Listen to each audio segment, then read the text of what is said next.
Kita masih menunggu Bang Fahri Hamzah, kita yang mendengarkan bagaimana suara dari DPR melihat usulan dari Kemenkeu untuk menaikkan iuran BPJS plus ada juga kemudian kontribusi perusahaan asing asuransi Cina. Benarkah akan membantu defisit BPJS yang terjadi? Kita akan tanya. Bang Fahri. Apa kabar? Apa kabar Bang? Ini ada masalah apa lagi? Di sela-sela launching buku ya. Selamat ya Bang, ya, launching bukunya. Kita masih serius ingin mendengarkan bagaimana DPR bersuara juga karena tentunya dengan pergantian ini juga pemerintahan terus berjalan dengan beberapa usulannya. Salah satu yang paling baru adalah Kemenkeu, Kementerian Keuangan kemudian memberikan permintaan atau usulan untuk menaikkan BPJS, iuran BPJS sebesar 100% untuk kelas 1, 2, 3. DPR melihat usulan itu seperti apa? Jadi sebenarnya BPJS itu ada ketidakmampuan memprediksi sebenarnya penerima bantuan BPJS itu seberapa banyak sih. Komisi 9 menduga itu ada kelebihan 27,4 juta. Ya. Jadi ini sumbernya dari mana? Karena ketidakjelasan database. Kalau yang mau kita layani ini nggak jelas jumlahnya, maka BPJS tidak bisa memprediksi berapa tanggungan yang mesti dia berikan, berapa uang yang mesti disiapkan. Nah akhirnya kan BPJS-nya itu tanpa penjelasan defisit, triliunan defisitnya. Lalu diserahkan ke Menteri Keuangan. Menteri Keuangan pikirannya pendek, bebankan lagi kepada masyarakat. Nah itu yang menurut saya tidak bijaksana. Setiap ada masalah, bebannya ke masyarakat. Tadi Abang bilang soal kita punya defisit yang luar biasa, nggak bakal ketutup-tutup dengan kondisi sekarang. Akhirnya kan banyak variabel-variabel yang ditempuh. Salah satunya adalah dengan naik iuran 100%. Itu satu. Kedua, kita juga dengar ada masuk perusahaan asing dari Cina yang kemudian asuransi Cina ya, yang ingin membantu defisit BPJS kita, ingin juga menjadi investor dalam BPJS kita. Ini dengar seperti itu gimana DPR? Nah itu tadi, kalau basisnya itu adalah database sumber daya negara, maka itu tidak boleh diserahkan kepada pihak swasta. Karena ini adalah nyawa dari bangsa kita, database kita. Bayangkan, di situ ketahuan masyarakat itu penyakitnya apa, ketahuan masyarakat itu problemnya apa, pendapatannya berapa dan sebagainya. Itu ketahuan, kita bocorin kepada lembaga asing. Saya kira nggak bisa, ini harus ditangani secara nasional karena mandatnya dari undang-undang. Undang-undang tuh kalau mandatnya dari undang-undang maka uangnya itu juga dari APBN, dari negara gitu loh. Jadi udah tutup buku lah soal asing, tuh nggak ada cerita asing. Nggak bisa aja, abang nggak setuju jadi untuk masuk asing? Ini undang-undang nyuruh pemerintah melalui SJSN ngurusin kesehatan masyarakat. Syarat dari seorang presiden dan pemerintahan itu dia sanggup. Kalau nggak sanggup dia nggak boleh serahkan kepada swasta. Dia lempar handuk dulu, baru dia serahkan ke swasta. Ngomong saya udah nggak sanggup, ya kan? Mundur aja kalau mau nggak sanggup, karena ini tugasnya kepada pemerintah kok, bukan kepada swasta. Semua ini kalau kita nggak sanggup, jangan sedikit-sedikit asing, ya kan? Saya terus terang ya, menurut saya ya di presiden tuh ada banyak pembisik liberal gitu. Jadi sedikit-sedikit kalau nggak sanggup asing Pak. Sampai presiden tuh ngambil contoh Muhammad bin Zayed, ya kan, Emirat itu, Dubai itu. Karena pernah bilang, ini kami ini bisa maju gini karena semua dikelola asing. Ya nggak benar dong, kita sanggup mengelola. Masalahnya problemnya nggak diselesaikan. Soal database ini nggak selesai. Nggak sanggup menyelesaikan database, asing. Nggak sanggup menyelesaikan database, rakyat dibebanin lagi. Udah ketahuan kok di mana masalahnya. Di mana masalahnya, Bang? Ya itu database. Ini BPJS nggak tahu pengeluarannya itu berapa, dia nggak bisa prediksi. Lalu nyalain katanya banyak orang yang mampu yang terlibat. Lah soal database. Bikin kategorisasi. Anda, keluarga Anda, nggak mampu, Anda mampu, Anda nggak mampu. Kategorisasi, database lagi. Database nggak mau diselesaikan. Menteri Kesehatan sama Menteri Sosial berantem soal database. Siapa yang harusnya megang database? Menteri Sosial megang database, dianggapnya itu nggak kuat database-nya. Dia harus ambilnya kan di Dukcapil. Dukcapilnya sendiri belum menyelesaikan database. Solusi tercepatnya gimana skemanya? Diulang lagi, diubah lagi? Apa bagaimana? Karena kan semua pelayanan publik kesehatan berjalan terus per detik. Jawab misalnya soal 27,4 juta. Penerima layanan yang fiktif itu. Jawab. Nanti jawabannya gimana? Database. Mereka sendiri nggak damai soal database ini. Menteri Kesehatan, BPJS, Menteri Sosial. Ini belum klop ini. Menteri Perekonomiannya, Dukcapilnya, ini belum clear kok. Semua ini nggak ada yang duduk bareng. Oke ya, selesai.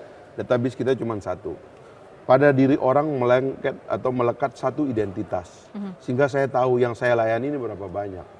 Nggak ketahuan yang dilayani berapa banyak. Database siapa yang paling Ya harusnya di accountable? Kemendagri mulai terlebih dahulu, baru dia transfer ke lembaga lain. Oke. Ini nggak ada, terus terang itu ngeluhnya di belakang begitu.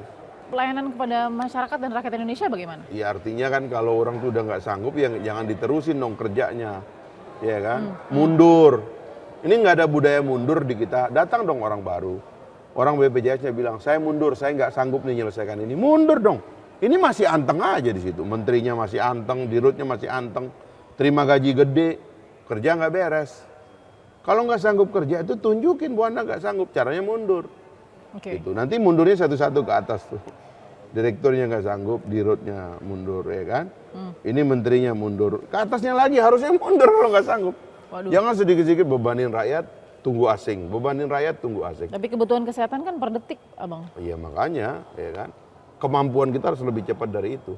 Jadi- ini kan mau membebani rakyat. Jadi iuran naik tapi perusahaan asing juga masuk gitu. Terserah, tapi jangan bebani rakyat. Tapi kalau soal kebocoran data kepada asing, itu bisa menjadi keamanan nasional dan presiden bisa dituntut ya sebagai masuk ke dalam pasal-pasal yang menyebabkan presiden bisa dijatuhkan. Kalau terjadi kebocoran data nasional kepada pihak asing. Baik. Nah, gitu. Kalau nggak sanggup, bilang saya nggak sanggup, saya mundur. Gitu dong. Kan enak kita lihat setiap hari itu ada orang mundur karena nggak sanggup. Ini udah nggak sanggup, anteng aja di situ. Iya, Baik, kan? Bang Fahri terima kasih Iya. sudah berbagi dengan Oke. tim Fakta. Heeh. Kita akan temukan fakta berikutnya. Bagaimana jawaban dari Badan Penyelenggara Jaminan Sosial Kesehatan atau BPJS Kesehatan soal naiknya iuran dan juga benarkah dengan kerjasama dengan pihak asing maka akan membantu defisit BPJS? Oke, Pak Iqbal, apa kabar?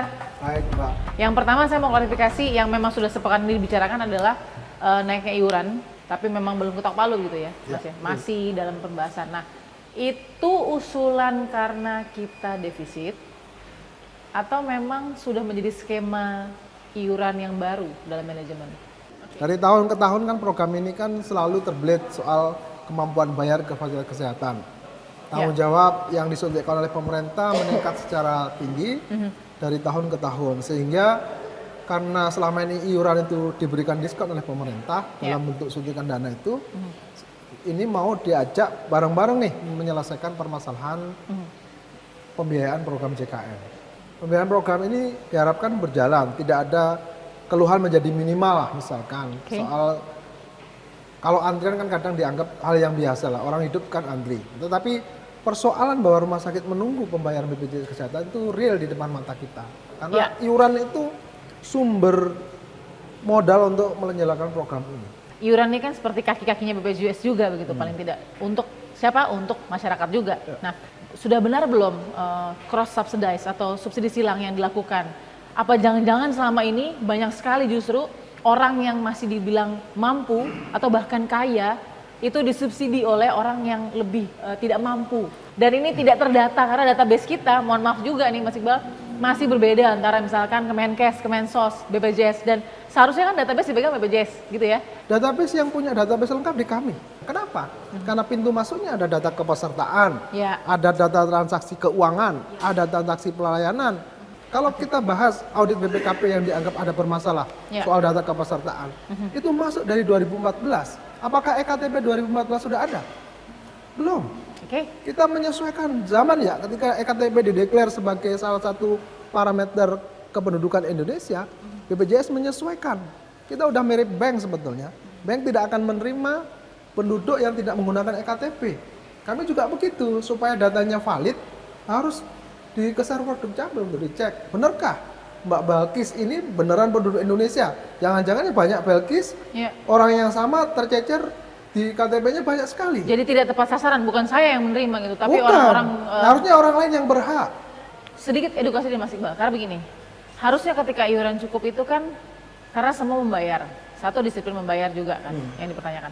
Kedua, jika memang uang yang kita keluarkan adalah untuk mengobati penyakit kita. Banyak sekali yang ramai juga dibicarakan dan keluhan-keluhannya adalah banyak nih penyakit orang yang mampu yang juga punya BPJS. Katanya lagi tren juga nih Mas Iqbal, orang-orang yang mampu dan kaya suka pakai BPJS. Basis itu harus menggunakan data ya. Oke. Jadi penyakit jantung, kanker dulu itu bukannya tidak ada. Tidak bisa dikotomikan penyakit orang kaya dan miskin. Sekarang gagal ginjal lebih banyak tukang bangunan dan yang lain. Ini kan bauran bahwa JKN ini ingin menegaskan jaminan ini berlaku tidak peduli dia pandang statusnya, tetapi semua warga negara berhak atas jaminan itu. Saya sepakat seperbadi karena memang ini social security. Betul. Ini adalah undang-undang. Iya. Paham betul.